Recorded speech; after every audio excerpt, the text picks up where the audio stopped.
So, boys, quick fire predictions. Starting off with Ireland v Argentina. Aidan, how do you think that'll go? I've gone very, very, very bold this week, and I'm probably going to upset the entirety of Argentina by saying this. I have predicted that this Irish team is going to come out absolutely hissing and roaring against an Argentinian team that loves following up an amazing performance with a terrible one. So I've gone Ireland to win this game by 35 points. I've actually gone for the same. I've gone for Ireland by 30 to 35 points, and I think we're going to put 50 points on them. Jake, what do you think will happen? um, I think it'll be close. I think Ireland, they didn't play great last week. They've got to play better. They can't play that poorly again. So it's been a better performance from Ireland, but I do think Argentina, they've been brilliant this year, and I know Aidan calls them Mr. Inconsistent, or whatever, the team inconsistent, but I think I think they'll put in a decent performance. I think it'll be close-ish, and maybe like within 14 points, but Ireland win. I'd like to be clear. I've made this prediction just before everyone comes at me with pitchforks and knives and stuff. I've based this prediction on the fact that Ireland have to perform better. I think that performance against New Zealand was a 1 in 50 game for them because they've been excellent for the last 4 years and they haven't played that bad in a long time. So I'm assuming that they're going to sort their shit out and play like the Irish team we know. And in that case, I think they'll win by 35 points. If they play like they did last week, who knows? And on to Tier 1 versus Tier 2, Scotland v Portugal. What are you thinking about that?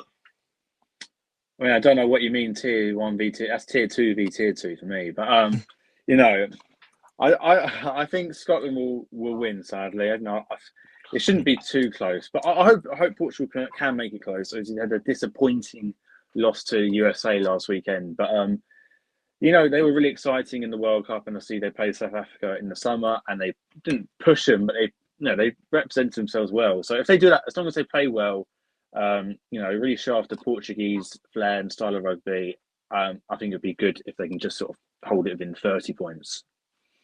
Yeah, I mean, I agree. I think this Portuguese side is definitely exciting for a tier two team, and we all love them in the World Cup. That Nico Martins, he was exceptional in the World Cup. I'm not sure if he's playing this week, but then again, like we give the Scottish side a lot of flack, but they are quite a good side. And these games should be, a foregone conclusion for them. So I don't think it'll be close. I hope Portugal, yeah, as Jake said, represent themselves well. But I've got Scotland winning by like 30 odd, I would just 40 odd say, points. I wish there was more of these sorts of tier one v tier two games. I do honestly. I think there should be a rule that you should play at least, like if you're in England or New Zealand, you should play at least tier two games a year. And I like applaud Scotland for taking on Portugal. 100%, yeah. I think it'll be Scotland by about 40 points. Yeah, I do like Portugal, but personally, I'm more of a Spain fan over Portugal. But yeah, Portugal is going to be obviously going to be great for them to play a team like Scotland. But yeah, I don't think they'll be good enough, and I think it'll be Scotland by 40. It's going to be good for them nonetheless. So, and on to another big one. We have England v South Africa. We'll start with you, Jake, considering you're an England fan. How do you think that'll go? Think South Africa are going to win? You know what? I know. I thought we played well against New Zealand, but that was not good enough last week against Australia. I know Australia played really well. The best they probably played in at least 2 years, and the best they played definitely this year. And they put in an 80-minute performance, whereas before they'd only put in sort of like a half an hour maybe. So fair play to them. But England were dreadful. Our defence was dreadful. Attack was a bit better, a bit more ball in hand, but the missed tackles was not good enough. So I just want to see, we've got to turn up. We make games close. We've made them close against all the big teams in the last year. So I think it'll be close again within, I don't know about 7, within 10 points, definitely, especially with 15, 20 minutes to go. But I think South Africa will have too much power in the end and quality in their outside backs. So I'm predicting a South Africa win, maybe like 7 to 10 points. Yeah, I Mr. think Positive. it's going to have to be a big step up for this English side to knock over South Africa. Obviously, they played Australia, and while they had more exciting attack, well, they actually attacked compared to their New Zealand game. when you miss 30 tackles in 50 minutes, you're just opening yourself up to get pumped. But in saying that, I do think they are a side that are tough to beat, and old Borthwick has prided himself on being a team that's tough to beat rather than a team that wins. But I think the South African side's just too strong. Similarly to Jake, I think England will push it as much as they can, but yeah, I sort of see it a 10 to 15 point victory for the Saffers. Yeah, I'm not a fan of either of these teams at all. I hate the fact that one of them has to win, so doesn't actually neither of them actually have to win. So I'm actually going to go for a draw. Might not be very realistic, but yeah, I think it's going to be a draw, and yeah, I won't have to see either of these teams win. And on to what's so funny about that? So against calling either of these teams winning, you can't even put out a proper prediction. Dreadful from you, No, Jimmy. that is a proper prediction. Like that's a win-win situation for me. Okay. Yeah. Just before we move on, just for Aiden, Nicholas Martins is playing on Saturday or whatever, so Portugal easy win. Yeah, sorry, Jimmy.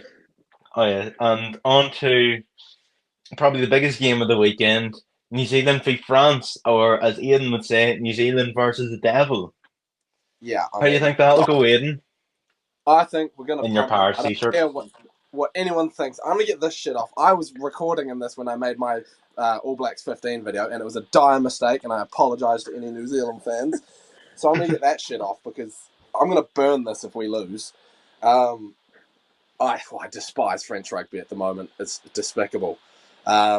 What they're doing to the game, the international rugby scene, it's a disgrace. We're going to go over there. All this talk about Antoine Dupont and how amazing their team is. I don't care. We're going to pump them. I said 24 points. I'm standing by it. You just watch. Our team looks amazing this week. Cam Roigard at 9 is going to make Antoine Dupont make him wear his own pajamas. It's going to be brutal. Antoine Dupont's going to get sent off for a red card. I don't know. But it is going to be an ass whooping. And I'm so here for it. And French rugby can go cry themselves to sleep in some hole somewhere because I'm not here for it. No, sorry, it's a difficult one, isn't it? I mean, I'm loving Aiden's impassioned run. I mean, I can't wait to see the reaction when they lose. But yeah, I think he's not really a good Kiwi, Aiden, because he's been wearing a Paris shirt all day in the lead up to this big game. Yeah, I think it's an interesting one. I said France would win in the prediction video I did yesterday, but this team isn't as strong as I thought it could have been. Thomas Ramos starting at 10, which is odd. I don't know if Jalibert and Untermacher are injured. I know Jalibert was on the bench last week. That New Zealand team does look strong, but I was surprised that McKenzie got dropped to the bench, especially after the performance he had last weekend. I was shocked at that. I thought Boden Barrett, if you're going to at least play him, play him 15, but they've gone for him at 10. So that confuses me. I'm still going to go France win at home, but it will be really close looking at the two teams because New Zealand have definitely got one of their strongest teams out. Yeah, this is going to be a very tough one to call, in my opinion. But Antoine Dupont, Aiden called him overrated there, but I think he is very dangerous. And if he plays well, he will. I think he'll give it a very tough time. It'll be for New Zealand, and yeah, if Dupont is a good game, I'm going to go France by 5. But yeah. He's going to cause some problems. All this talk about Antoine Dupont. Yes, the last time New Zealand played France, France won. I'm well aware of that. It was in the World Cup, and it was our first ever pool game loss. But in that game, Antoine Dupont was up against Aaron Smith, and for 80 minutes, Aaron Smith had him on a leash. Antoine Dupont couldn't do anything without Aaron Smith there. Unfortunately, the rest of the team didn't do so well, and so we lost the game. But Aaron Smith was far superior to Dupont in that game. And I think Cam Roigard is going to do something similar. Sorry, Eden, but partly that is because I want the Rayburn Shield to be in the Six Nations. But yeah, sorry. That Rayburn Shield is staying down south where it belongs, and we'll win the Freedom Cup next year, so South Africa won't get it either. So We I got can't all honestly it was in believe the that Northern a Hemisphere. backup scrum half who's never really proven himself at test level as a starter, full-on starter in a massive game, is going to beat the best 9 in the world right now. I do. I genuinely do. I think if he goes back to when he came on the bench against that game where, again, we got whooped by the Springboks at Twickenham. Sheesh, that was a low point. And he scored that try, beating like 9 defenders on his way. They're the only shining light in that game. And he was incredible throughout the World Cup. I know Antoine Dupont's great. I don't like admitting he's great. He is a sensational scrum half. But it doesn't mean I can't be biased and say my scrum half's going to be better. We had that game, by the way, sorry. No, I wasn't. Thank God. I would have been so depressed if I bought tickets to that game. I watched it in a pub, and that was depressing enough with a bunch of other Kiwis. I was at that game. That's class. Yeah, Jimmy, what is the next match we're going on to? The next game of one the up weekend? is Italy v Georgia. Quite a tight one, that one. Oh, this is Jake? tasty. This is really tasty because obviously, you know, for a long time this could have been the relegation playoff, and now Wales have it's that's many. Wales, and they Georgia. I'm going to get done with that. Some vape or something. Georgia asked Wales to play Wales in this Autumn Nation series about 6 months ago, and they said they would, and they haven't. Wales have pussied out. They're not. They've got no balls. So yeah, it's a shame from Wales, but it's really interesting. I think Georgia might have beaten Italy last time they played, actually. So Italy shouldn't take this lightly. They got to sort of really prove themselves. Disappointing performance last week against Argentina, especially that second half. Could have done way better. So yeah, I think it'll be close. I do think it'll be close. Georgia seems to have sort of a bit of a bogey team over Italy. So I'm predicting a narrow Italian win. I'm 100% on board with that prediction from Jake. I think this Georgian side keeps going from strength to strength. We obviously know that their forwards are, the size of buildings. They're massive, and they love just mauling the other team to death. But I think this Italy side's got class throughout, and they'll be super disappointed with how they played against Argentina. And it'll be a week for them to bounce back, get a bit of confidence back in the team. So I think while Georgia will push them all the way to the end, I think it'll be an Italian win, sort of 8 to 15 points sort of margin. Yeah, this is going to be a tight one, I think, and Georgia will be out to prove themselves as one of the teams who will be in the. Well, Georgia will be out to prove themselves as one of the teams who will be up there with the likes of Italy and Wales, and I think they're really going to be up for this match. But I do think Italy will get the job done. I think it'll be Italy by about 5 points, and next one You is. just got to remember that there's lots of Georgians playing in the top 14, and I love David Niniashvili. He's a quality player.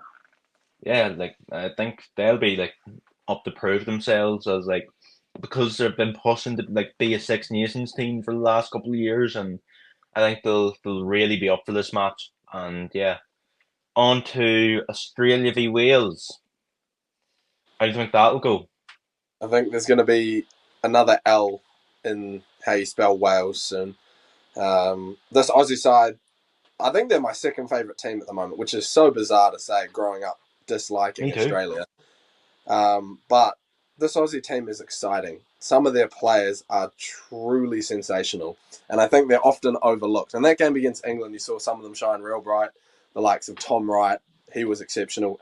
Angus Bell, the most defenders beaten of any prop since 2000 in a game. It's outrageous. Obviously, Fraser McWright's exciting in the loose forward trio. Rob Valentini, probably the most underrated loose forward in the world.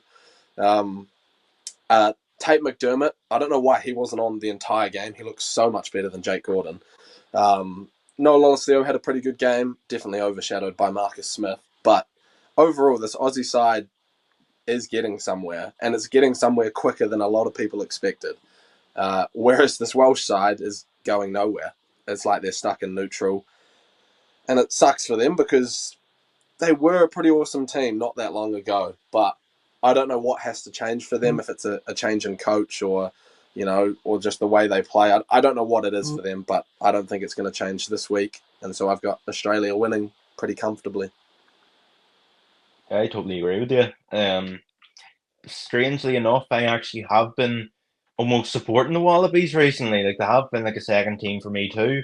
like I love to watch them during the rugby championship. Like I probably was supporting them during that, and I love to see them beat England. Sorry, Jake, but yeah, it was actually great to see them beat England. Yeah, and that rant from Jake after did top it off. So yeah, I think it's going to be a dominant win for the Aussies, and I think the Aussies by about at least 15 points. No, Fiji did the job last weekend, and it was so close to an Wales whole year without a win. I can't wait for it. I want this. This is like better than England beating New Zealand or South Africa. If Wales going a whole year without a win. Oh, inject it into my veins. Oh, so I'm praying for another Australia win. I think they will win because they've just got so much more quality throughout the team. Wales have a real. Their forwards are all right. I think their backs are really just a bit too small and don't quite have the quality, in my opinion. So I think that's where Australia will have the edge. Their backs were sensational last weekend against us. So yeah, I think Australia will win this. Sorry to be the bearer of bad news, but I know this wasn't really a competitive match, but they did beat the Reds by 1 point. And they arguably should have beat England in the Six Nations, but that will be a discussion for another day.